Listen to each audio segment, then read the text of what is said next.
Donald Trump Jr., everybody. What's going on, guys? Man, Charlie, I remember when we were starting these out, and it was like that. You know, it was like this. It was like your average. First 3 rows. It was like your average political meeting where there was like 12 people in a room, and this is awesome. And there were no young people. And now we have thousands and thousands of young people from all across the country. No, it's amazing. And thank you guys for doing all of it. I know it's summer vacation, and it doesn't seem like there's ever a vacation anymore. It's always nuts out there, but it's amazing to see you guys as involved as you are, watching what's going on, being vocal, having that next generation in there is so fundamentally important. So I just love seeing you guys out there. So thank you for all of that. It really makes a big difference, and was obviously huge last November.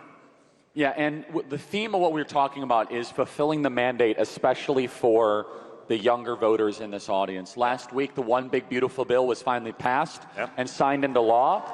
And one of the components of the One Big Beautiful Bill, the most important, is fully funding ICE, fully funding the deportation effort.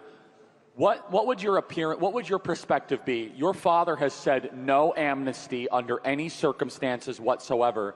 Talk about the need for mass deportations and how we will not put up with any amnesty whatsoever. Listen, it's so fundamentally critical. I mean, it was really the #1 issue we all campaigned on. We see what it did to so much of America, what it did to so many communities, and honestly, what it did to so many of the low-income communities in this country, where people were just sweeping those jobs, and ultimately everyone's potential American dream was getting wiped away. And so the Big Beautiful Bill, the funding of the wall, the funding of ICE is so fundamentally important to actually getting these things done, right? We saw what we could do about just the border itself, but now you have 20 million people probably. I imagine they don't even know. Just getting in there, they're getting all the benefits. You know, the benefits that you guys pay for yourselves, that your parents probably paid for all of you guys. They get that with no contribution to the system, and that was by design under the Biden administration. So to have the funding to start the mass deportations, but more importantly, the parts of the bill that literally cut off all of the freebies that were just draining our coffers, but more importantly, were a calling card to the rest of the world. Be like, you know, come here, we'll give you everything. You know, the health care that you got gets diluted because you get to pay for thousands of others, millions of others, tens of millions of others, who will likely never even pay into the system. It doesn't work. It doesn't work in any other country, and there's a reason no other country was doing it. So, you know, that was a fundamental aspect of the Big Beautiful Bill, to now actually have the funding to do this. And it was sort of amazing to me how much even reluctance there was from so many, you know, allegedly on our side, who's, well, it's just controversial. You're gonna have to deport someone. You know, listen, there's gonna be good people that this happens to too, but there are millions of criminals, and this is Joe Biden's ICE. I mean, when I saw the statistics, I literally couldn't believe that a civilization could survive when you know, our Western values, our culture, the civilization itself, when they literally admitted, and you know, this is Biden ICE stats, so this is probably diluted a lot, but 600,000 criminals, 13,000 murderers. I mean, think about that. 13,000 murderers were let into the country. They knew they were murderers, and they let them into the country. 16,000 rapists. Okay, add those together. You got what, 30,000, let's call it. 30,000 murderers and rapists. There's about 4,000 counties in America. Imagine you spread them out, you know, evenly throughout that. Yeah, we'll throw 7 murderers or rapists into every county in America. How's that going to work? Wait, what's the end game there? And that's what was going on. The end game is Lake and Riley. And the end game is Rachel Morin, which is dead people all across the country because of the open border. Yeah. So, you know, that has to stop. They got to get rid of that. And they have to also, you know, do a lot more, because they have to enable the Americans to have a chance. We have to be able to innovate, grow, be productive enough to create the wages necessary in a lot of these businesses that Americans will actually work there. We've seen what happens when some of these places, oh, it's going to be a disaster. Oh, wow, there's a line of Americans ready to do some of these jobs. You know, a big part of it was also, you know, from the corporate tax cut standpoint, right? that's great. I mean, I'm a business guy. I love the corporate tax cuts. But I think what was really unique about the BBB was how much time, energy, and political capital my father put into making sure those tax cuts translate down to working class Americans. Okay, when you have the no tax on tips, all of these ideas, they're going to benefit Americans so greatly. The original tax plan from the first administration, it did just that. Everyone said, oh, it's just corporate, it's just corporate. But I think the stats were like close to 90% of Americans, like regular people, got thousands and thousands of dollars in real benefits to them. And that's the idea. I mean, his fundamental purpose is to make sure that those real Americans, the hardworking Americans who've seen their wages diminished with inflation, we're getting that under control too, but that were really struggling for the last few years, actually get to see the benefits of these cuts. And again, it's one of those things where my father had to go way out of his way because, you know, the Republican client, well, we're going to do it for corporations and maybe some of that will trickle down. No. You know, it's going to be about the Americans, about getting them the most benefit out of this, and that's how everyone wins. And so this last week, President Trump has been in a feud with California over the transgender sports thing. We're both fathers of daughters. Your daughter is a very good golfer. And what this whole like men and female sports. Wow. I told you she had a lot of fans here. Yeah. I tried to tell you. You know, it's funny. I was like, Don, and he's like, ah. I don't want to say we created a monster, but by chance it sort of happened almost. I mean, it'll be a year ago in 2 days. I was with her on July 13th when my father was shot. And I got the unusual call from my daughter that morning saying, hey, I want to go fishing, which, you know, if you have a teenage daughter, you guys are teenage daughters or son, you're not often calling dad to go do something. So when you call dad, she's nodding, she's like, yep. When you call dad, he's going to do it, right? It doesn't matter. So it wasn't even the perfect day. I was like, yep, I'm going to go get bait. We're going to go deal with it. We're going to go fishing. And, you know, we were out probably 13, 14 miles offshore, having a great day, catching fish.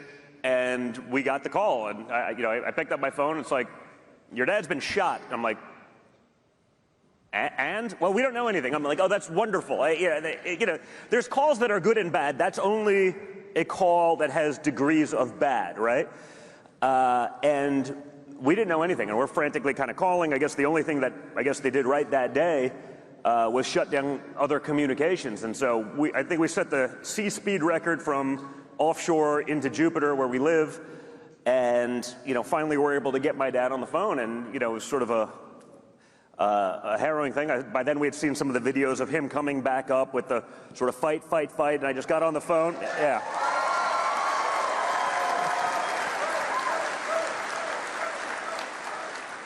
Yeah, I'm not usually at a loss for words, but that was one of those where I was like, I got nothing, but I was like, that's the most badass thing I've ever seen. I was like, I'm not sure if it's like tactically the most intelligent thing I've ever seen either. Just stand up again. What could go wrong? So I was like, but it was this sort of somber moment, and finally it was just, again, it got awkward enough. I was like, okay, so we got to ask the most important question, which is, how's the hair? And he gave me the, Don, the hair is fine. It's a little bloody. There was a lot of blood, Don. A lot of blood, Don. But the hair is fine. It'll be good. Gonna have to wash it. And it sort of broke the ice, and I'm not gonna say it got normal again, but it normalized the situation. And my daughter was with me, and Kai has probably spent more time with my dad one-on-one than I have, and I'm a lot older than her, largely because of golf, and she's like his golf buddy, and she plays with him every weekend when he was around, and that was all the time. And she called me that next morning, and she's like, you know what, I want to speak at the RNC. It wasn't, and to be clear, it's my daughter, so it wasn't exactly I want to, like it wasn't a question, it was like I'm going to. And I'm just like, I guess I'll bump some governor, like just, And you did. Well, I didn't do anything. I called my dad. This was like a 6 o'clock in the morning call. He picks up on the first ring. I'm like, hey, you doing good? By the way, Kai wants to speak at the RNC. And he just goes, whoa. Well, listen, when you do this every day, By the way, we've seen guys that do this every day and still blow that, right? When there's 40,000 people and you're in a stadium and there's 10 million, 20 million people watching on television and you've never given a speech in your life, that is not easy. It's hard for most people, again, who do it. It's like they're used to a small crowd and that's easy. It's a lot of pressure. And he's just like, that's a big one. That could go wrong really quickly, and we understand how bad that can go.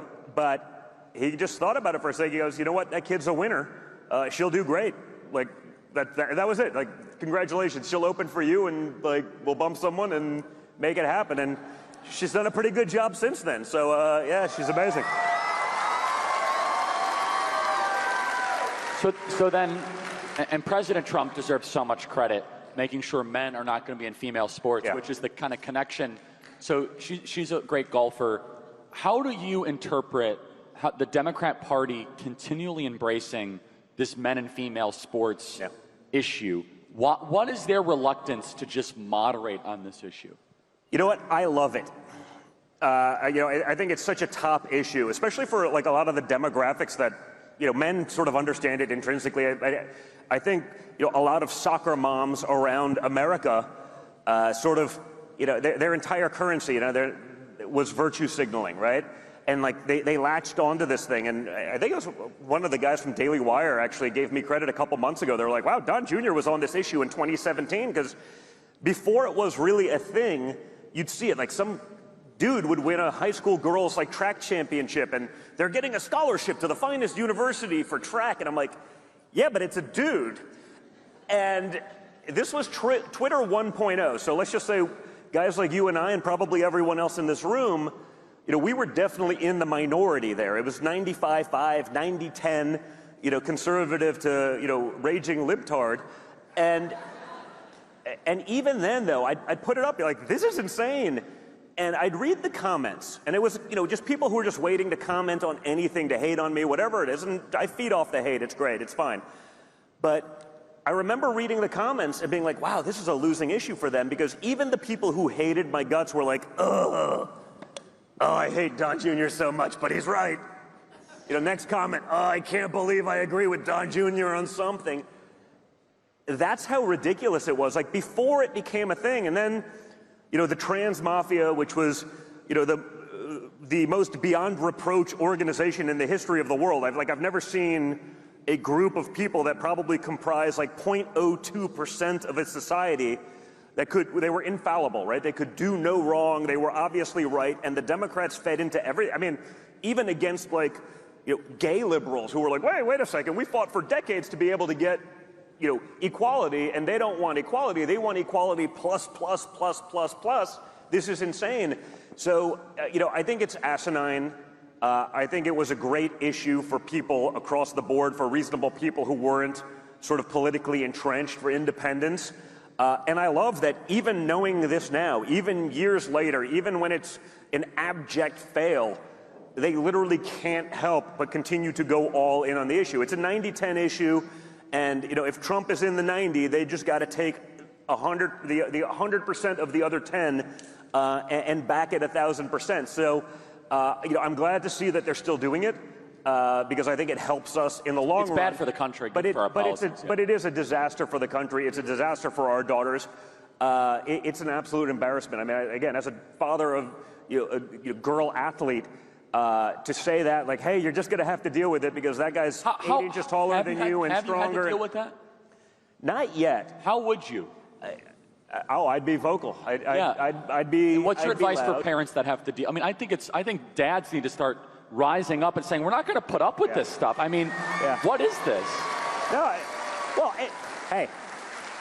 Because I know you. I don't think you would put up with this. No, come on, not even like. And this will get me into trouble. But like, you have to call it out. Enough of the nonsense. Like there's no political capital in destroying your child's future to be woke, to be able to get the applause, from that crowd who hates your guts anyway.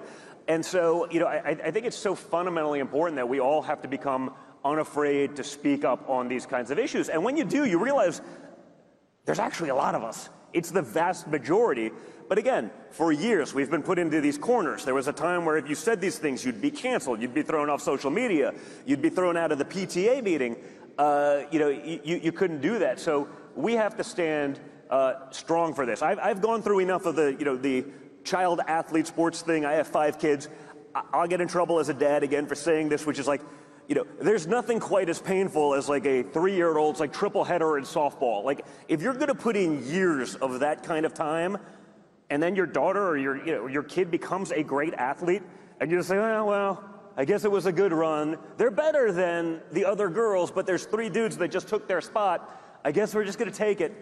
That's not going to work. That's the way society fails. So in closing here, Don, because I know that, and thank you for being generous with your time. You got a packed schedule.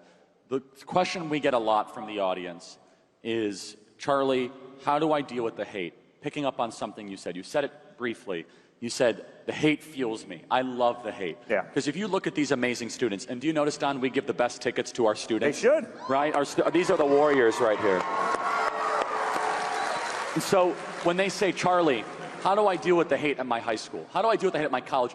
You are uniquely positioned to be able to answer that because you've been hauled in front of Congress. You've been investigated. You've had a decade of hate. I think you have the 2nd most death threats in the country next to your father. Yeah. How do you deal with that? And what's your advice to the patriots of all ages that don't know how to deal with that kind of hate? Listen, you get used to it, okay? So for me, it actually started less about just the hate. It was more about, the cancel culture. It was, we built hotels and buildings. We did that in a lot of cities. Most of them are liberal cities. We were, I got invited to every cool person party in New York City for decades. And then, it was gone like that. And I was like, wow, like these people that I thought were friends for decades, they don't call anymore. Then when you won, they called it, oh, I love what you were doing. I was like, no, dude, I was reading your Facebook post. Like, you're just trying to have the best of both worlds.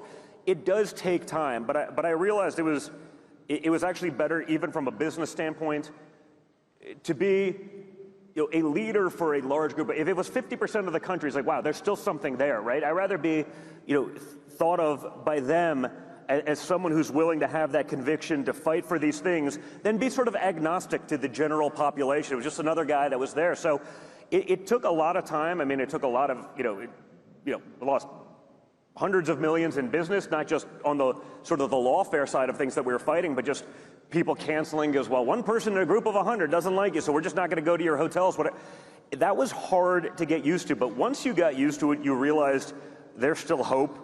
And what you're fighting for is so much more important in the grand scheme of things. Again, you don't have to do everything like I did. I sort of took the aggressive approach on everything. You can have these conversations respectfully. I love what you do, and we did this in 16 and 15. We've been doing it for 10 years. Don and I, who thinks Don should come to a college campus with me this semester? Wouldn't that be great? I think by popular demand. By popular demand. Listen, we were doing it before it was like a daily thing. When it was like, hey, once a month we went to Penn State. We went to one. It was aggressive. Up in Michigan State. We went up there. This is a 16 campaign, and it was me and Charlie and another friend of ours, and Tommy. Yeah, and we literally were about to get on the stage, and the state police were there, and they showed up. The state police, like the Michigan State Police showed up and were like, hey man, we can't tell you not to do this, but like this is bad. And the university, of course, made sure that all the radicals could get in, even though we oversold to the groups that were people like us. You guys know what we're talking about. And that was fine. You've seen all of this. And they go, we can't stop you from doing it, but we also can't guarantee your safety. And we're putting out like a notice right now that like you should not do this. Like it's against, common sense to be going out there. And we basically looked at each other. Let's go. I literally said, like, I would rather get my ass kicked right here, right now, than capitulate to the woke mob. And we did. And it was actually amazing. We were backstage. We were about to go on. And, like, what was it? It was like the offensive line of the football team showed up. It's like, we love you guys. We're just here if anything goes wrong. Don't you worry. Like, I mean, these guys were like our unhired, unannounced, like, security detail. I'm looking at this guy. I'm not a small guy. I'm 6'1", 195. And I was like looking at this guy. I was like, I don't want to meet that guy if he's on the other side. But like, we went out, and the energy in the room, there was a tension. And, our guys sort of hit these guys with facts and reality and just sort of shut them down. And so, what Charlie does when he goes there, he doesn't lose his cool. He keeps us down. He talks about facts, and you realize their arguments fall apart so quickly because they don't actually have anything other than sort of the high-level soundbite that they're talking about. And so when you're able to reason with them, you see most of these people, they walk away, they're like, oh, I thought I was going to own this guy, and they're broken when they walk off the stage. Everyone sees it. Everyone knows it. So you don't have to do it perhaps the way we did it. And I'm even trying to alter some of that now because now, again, there's a broader coalition. We don't have to just be so forceful with it. You can do it with facts, logic, reason, and decency. Don, I speak on behalf of all of our students. Thank you for all you do for our movement. You work your tail off. Donald Trump Jr., everybody. Thank you, guys.